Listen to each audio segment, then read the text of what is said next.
Hey guys, what's up? Cheese Pie Double 13 here, back for episode 3 of the Cheese Pie podcast. That's right, I made it to 3 episodes. I am pretty proud of myself because it's been a while since I did a series, like a weekly series, three weeks in a row. So I'm doing it. Back to doing this. Let me talk about like what's been happening this past week. To be honest, I haven't been around much this week. I've been all over the place. As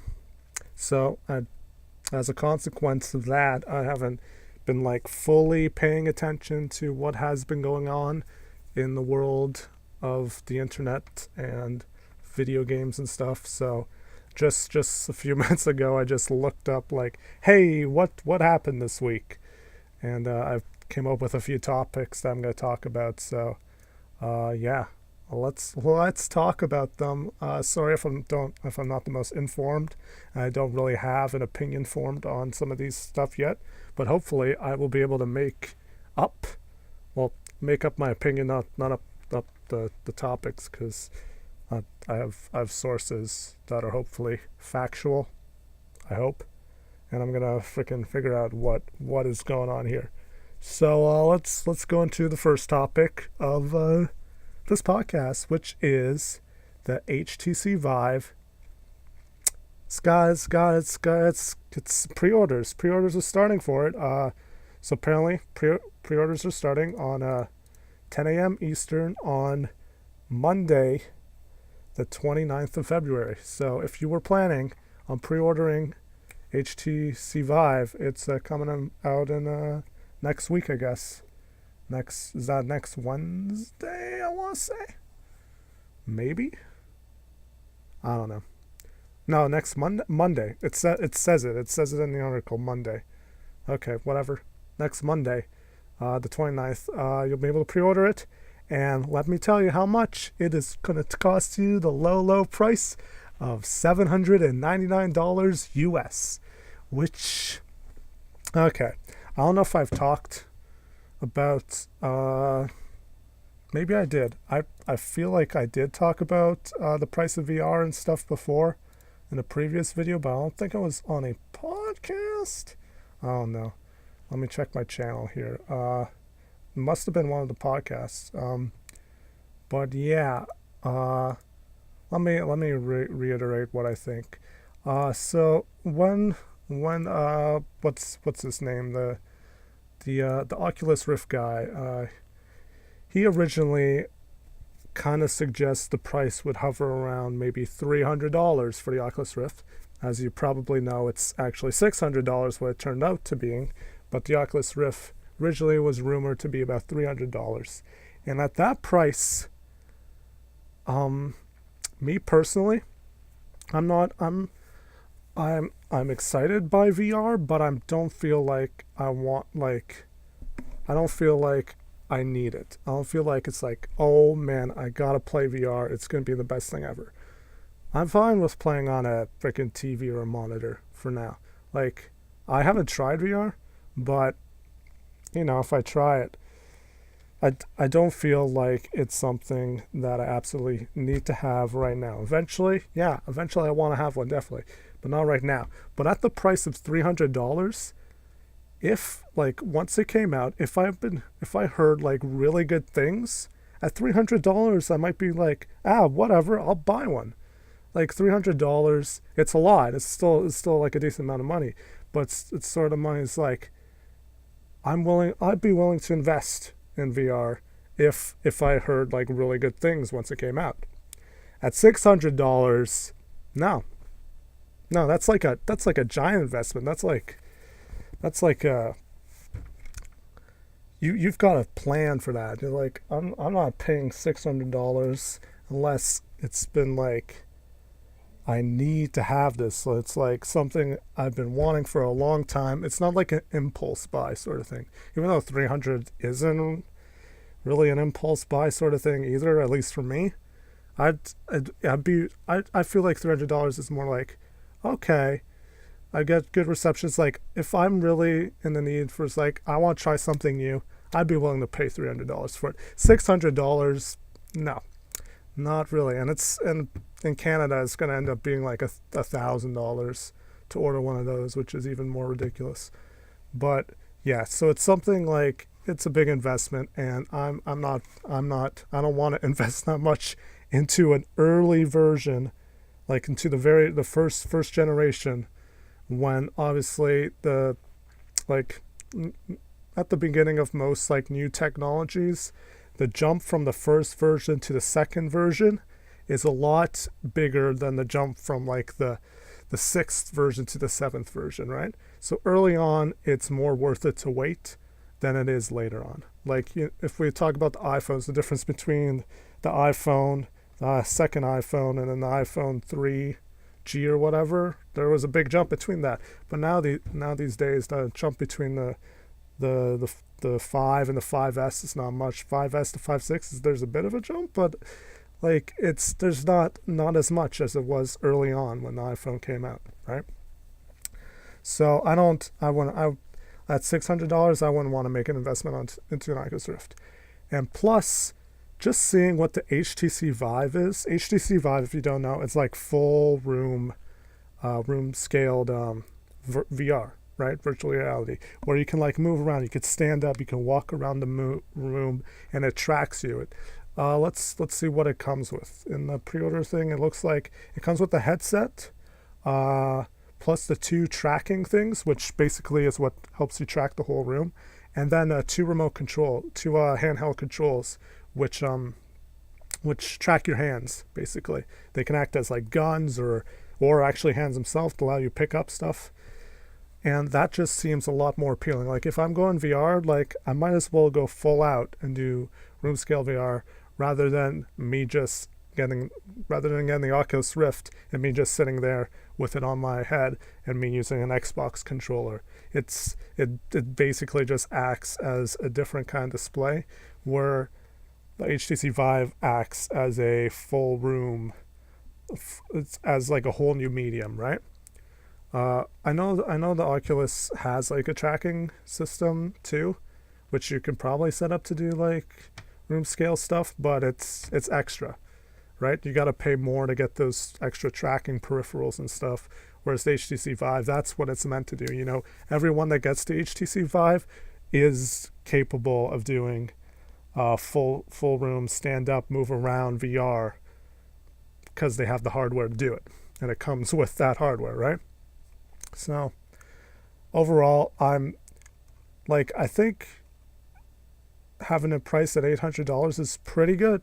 It's pretty good compared to the Oculus. Of course, in general, it's not like $800. That's a lot of cash, but compared to the Oculus and compared to what more it includes and it's capable of, I think HTC Vive might be the better choice of the two if you really want to get into VR. If you're an early adopter and you really want to fully experience it, and plus you have like enough room to do full room VR.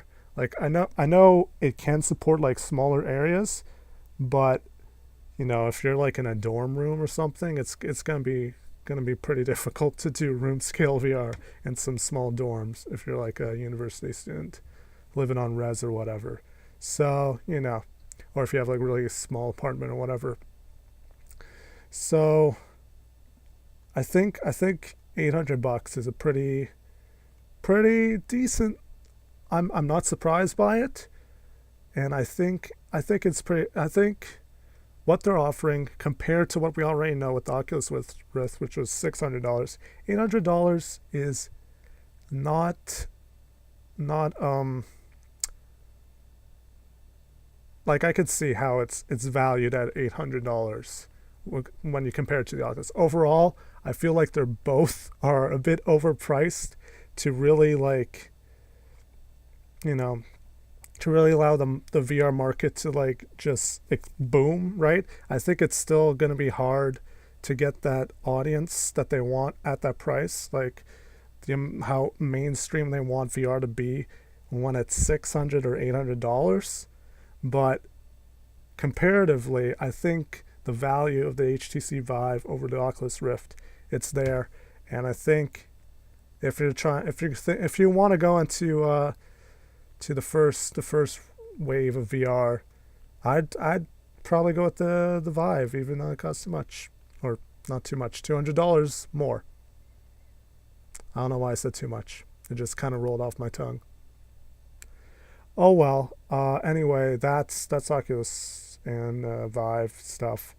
Yeah, I'm excited for the price to go down, and to actually try it because I haven't tried it yet.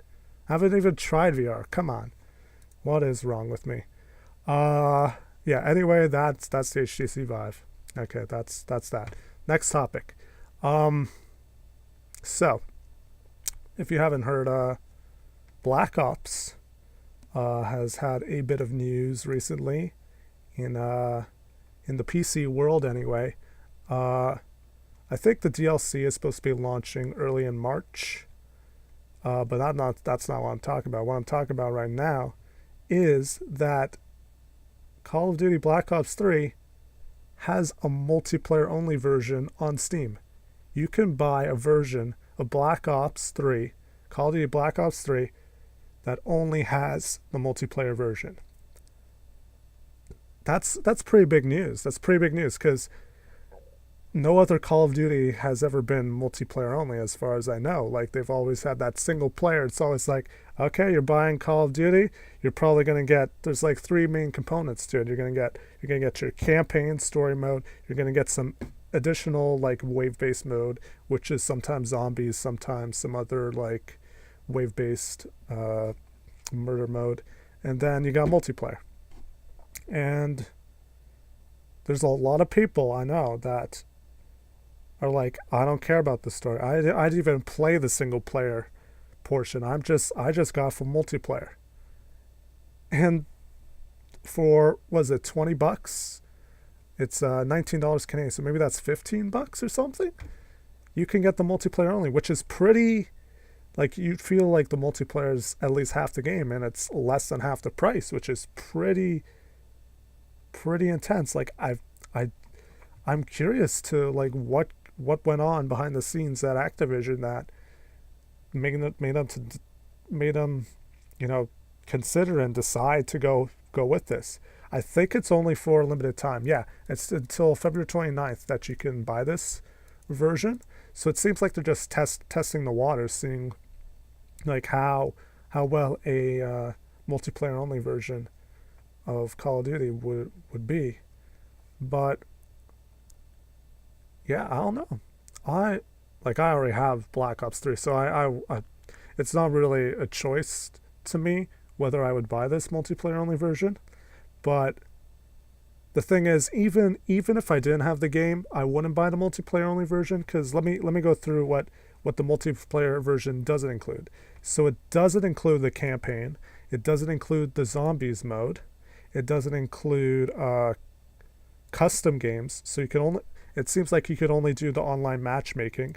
You can't prestige, so you can get up to level 55, but you can't prestige. You can't get the additional stuff that comes with prestiging.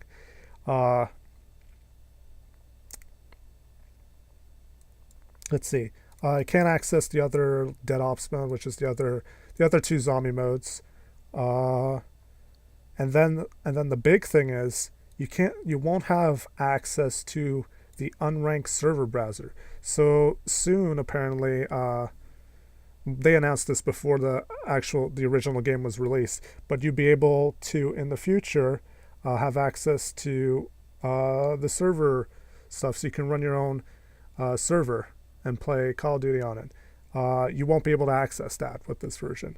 It will be only if you own the full game. And then the biggest thing is that you won't be able to have access to the mod tools or any of the modded content, which is probably the biggest thing that convinced me to get Black Ops 3. I'm super excited for zombies mods and stuff, and that's why I was so willing to buy it, or even, well, I pre-ordered it, but that's the reason I was so willing to get it, because I'm like, oh, Call of Duty, it's fun, right? It's got that, but what was really cool is the in World at War was the custom zombies. You can make your own zombies maps, and there was like unlimited content. And any game that has mods in it, I feel like it adds so much more value to the game. It's well, most of the time. And Call of Duty World at War it was, and I'm really excited for it to come to Black Ops 3. But the thing is, you can't get it with this multiplayer starter pack, so I probably wouldn't have been interested. I'm like, yo, if I'm gonna get Call of Duty, I want the full thing. I want the zombies mode. Campaign, I always play through it once. It's fun, you know. It's action. It's nothing special story wise. It's just basically a Michael Bay film, video game, kind of thing. So I wouldn't get this, but I know a lot of people like the multiplayer, and the fact that they're doing this is great. Like, give people options. Give people options to do stuff. And the good thing is that even if you want to buy the full game and get all the access to the zombie mode, campaign, mods, and everything in the future, you can just upgrade, and will subtract the cost that you already paid for the multiplayer starter pack. So that's good. Yeah, and I think this is a good way to get like more people playing the game, because I know some of the earlier Call of Duties, like Advanced Warfare, I think it was, didn't have a big, like after a little while, it didn't have a big population on the online servers and stuff. So hopefully this brings a lot of people to Call of Duty, because when I play, I haven't played that much recently, but I'll jump on every now and then. And when I play, it's good to have multiple game modes to play, because I know last time I played, there's only a handful of like the game modes that have actual people in them and you can actually play. Like one of my favorite game modes, which was Capture the Flag, can't play it because no one's in it. There's no matches. No one's playing it at all. So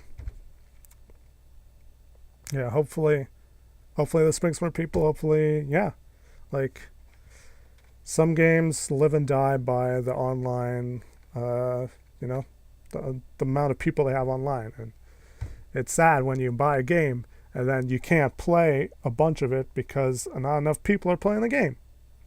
It sucks. So, you know what? I think this, like, I know Activision, they're trying to make more money, which is understandable, but I'm glad that the way they're trying to make more money gives more options to people who want to buy the game. Because if you don't care about zombies mode, you don't care about campaign mode, like, this is a good option. You save money, the person saves money, and plus, Activision gets more people playing the game. So, it's a win-win, I guess. Yeah. That's all I have to say. It's cool. I know they did that before for Uncharted 3. You were able to buy the multiplayer only. But I'm like, most people, I think the main mode of Uncharted is probably the story mode, and multiplayer is kind of the secondary mode, even though the multiplayer is generally pretty good. But I think the single player mode's better. So just buying the multiplayer only. Although I think you could buy the single player mode only too. I think you were able to buy like the components separately. So I don't know. Like this, being able to just buy the parts of the game you want is cool, but I always want, like, for me, I always want all the content. I'm like, yo, don't sell me microtransactions. Just let me have access to everything. You know, that's just give me a big bundle price and give me access to everything. That's something I would pay for, because I feel like with microtransactions, like you're getting nickel and dime. It's like, oh, I like this thing, oh, I gotta pay 99 cents for it. Oh, this thing's cool, gotta pay $1 for it. And then there's always the bundle where I'm like, okay, pay $15, you get all of this, you get all the content. I'm like, yeah, I'll pay that. So, and I feel like games haven't been doing that as much anymore, where they have like the one big pack where you get everything.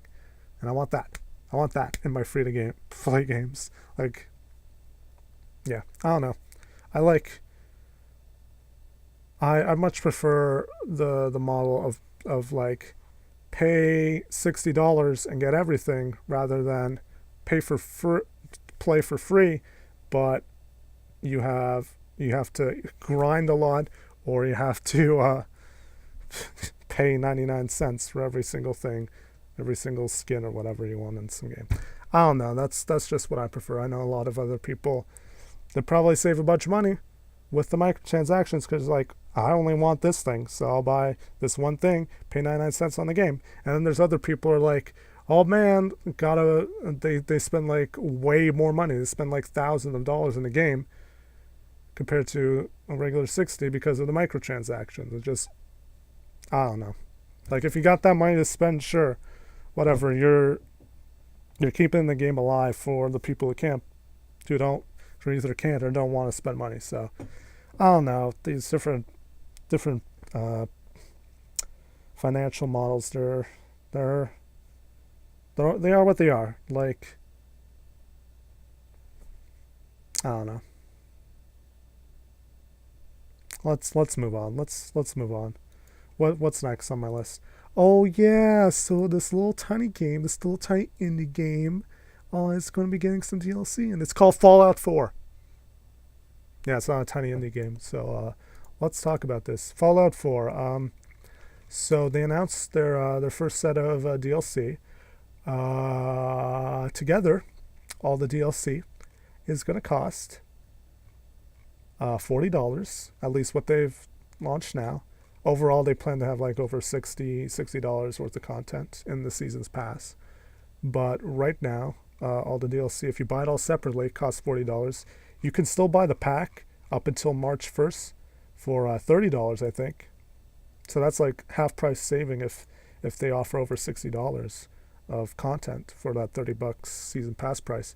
But they're supposed to be raising it up to $50 on March 1st. So if you were planning on getting the season's pass for Fallout 4, now is the time to get it before March 1st, or else you got to pay $20 more. And that's a lot of money. So, yeah. Although you are pre-ordering. So, you know, it's a risk. But I'm going to guess it's probably worth it if you're a big Fallout fan. Might as well just pay $30 if you were planning on getting the DLC anyway. Anyway, let's talk about the DLC.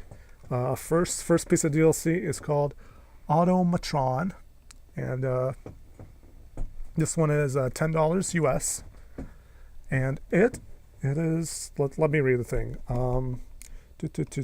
So basically, there's a bunch of evil robots invading the Commonwealth. You gotta hunt them down, harvest their parts, and with those parts, you can build your own custom robot companion. Sounds pretty cool. So it seems like this thing is going to be like a expansion story within the current map that they have. So and it brings around a new companion system, which is pretty cool. Yeah, it sounds cool. Like I don't know if I'd be that interesting. Like I'm not really that interested in doing tons of customizations. I'm the kind of guy that's basically like I'll spend like like the initial time I'll spend it like a good chunk of time setting up my character initially before the game starts, but during the game I'm just like, oh, that piece of thing, that piece of that hat looks cool, let me wear that. And then, just as I see things I'll equip them. I won't ever spend like a decent amount of time. It's like, you know what? I feel like customizing my character right now. Like, I don't know. I'd rather just keep on killing people and ranking up my XP. I just basically choose the gun that does the most damage and go on with my day. I don't customize my guns either in that game. It's just, I don't know. It's like customization is cool. I'm glad it's there. I know a lot of people like that, but me, I don't really like find it all that fun to just stop what I'm doing, stop the gameplay, and just go through a bunch of menus choosing stuff. It's not really something that I find personally appealing, but I know a lot of people do. So That's cool. $10 for that. Sounds reasonable, maybe. Depends like how much of like a story there is and how much stuff there is to do in it. But overall, not bad. Next one, the next DLC is called Wasteland Workshop. And apparently this one is like you get to capture different creatures and raiders, and you could basically make them fight. You can fight, make them fight in like an arena or something, which is interesting. It's only $5, so I'd say that's pretty reasonable. It also adds some customization to your settlements. So I guess this is more like a personalization sort of settlement pack, just expanding like the stuff you can do with your settlements and stuff. I didn't do much with the settlement while I was playing. I haven't even been in the game. It's been a while since I played Fallout 4, but I didn't really touch the settlement stuff that much. So it's cool. It's cool. It's cool, but I don't know if it will interest me at all. I don't know if I would really do any of it. So moving on to the last DLC, it's called Far Harbor. And this one is a whopping $25. So yeah, this is like the big story stuff that they're dropping. I don't know what they're planning in the future, but for now, this is the big extra story component. It looks like you're going to be traveling away from the map, so this is going to be a whole new area of the wasteland that you can explore.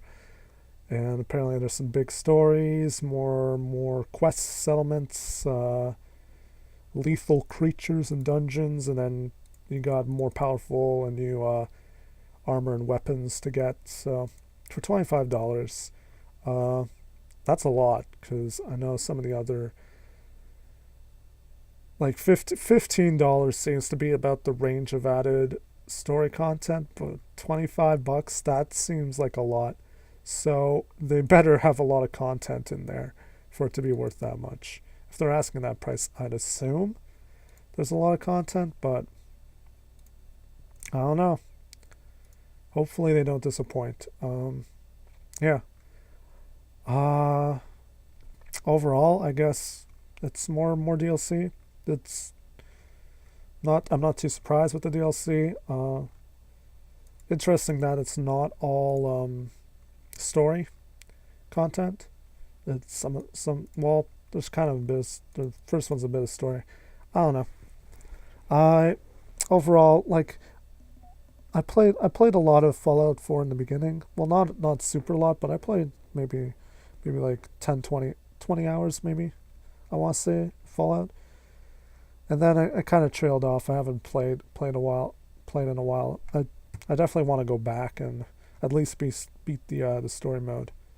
But I think overall I'm gonna wait for this DLC until it like goes on sale and stuff on Steam and it's cheaper, because I don't like I wouldn't want to play this DLC until I at least beat the game once, and that's gonna be a while. So I probably wouldn't be able to enjoy the content anyway. So overall, I personally am probably gonna wait. If you are a super Fallout fan, then you probably don't want to wait, because its price is going to be raised on March 1st. So just so you know, just so you guys know, March 1st, get it before then. And yeah, that's pretty much it for Fallout. And now let's move on to the last topic that I want to talk about, which isn't a PC game or a PS4 game or an Xbox 360 game. Why did I say 360? Xbox One. Oh my goodness, I am insane right now. And this game is actually a mobile game, and it's called Clash Royale. So, if you live in the United States, you might have heard of this game, but you probably haven't played it yourself, because currently it's only on the Canadian App Store. I guess just for testing. And overall, it's been a while since I've been like into a mobile game, and I think this one I'll be playing for a bit, cause I think this style of gameplay in this game is just it's the kind of mobile gameplay that appeals to me. So basically, let me explain the game. It's kind of like a MOBA, sort of. It's basically got this field, rectangular field. At each end is one player's like base, and in their base they have like a central castle, and then two like defense towers on either side. And basically, what you do, how the game works, it's a card collecting game basically, and you collect cards which are different enemies that you can deploy on the field. And these enemies, when you deploy them, they'll auto attack the other towers. And then if both towers are destroyable, they'll auto attack the central base. And the idea of the game is to just destroy all the towers on the base, and you win. But there's some different timing techniques and different like placements of enemies that can help you out. And it's made by the people who made Clash of Clans. If you played that, um, and I think this the like I think what the I, I'm trying to speak. That's not working. Let me try again. I think that the way that you're able to place enemies works is what I like what appeals to me. Because the way it works is that you have mana which accumulates over time, and playing each card costs an amount of mana, but and it's all real time. It's not like a turn-based thing. It's all real time. So I don't know. There's something about that appeals to me. Like I've played other games where it's just like it's a linear line where on each side is where you always spawn characters at your base and they always go towards it. This is like a like expansion of that where you have like a bigger area. It's like two-dimensional. There's like pathfinding and stuff, and you can spawn enemies and they can attack from different angles. And I don't know if you guys know what I'm talking about. Hopefully you do, because I'm explaining this terribly. I don't know. It's just the kind of gameplay that I enjoy. And I don't know. I'm not a big mobile game player, but I'm definitely a fan of mobile games because that's kind of what I do. I make mobile games for a living, so you know they're pretty cool.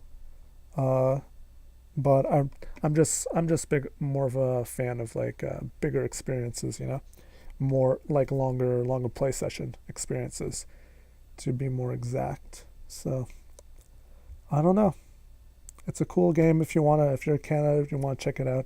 I think it's coming to like all the stores and all the app stores in maybe a month or two.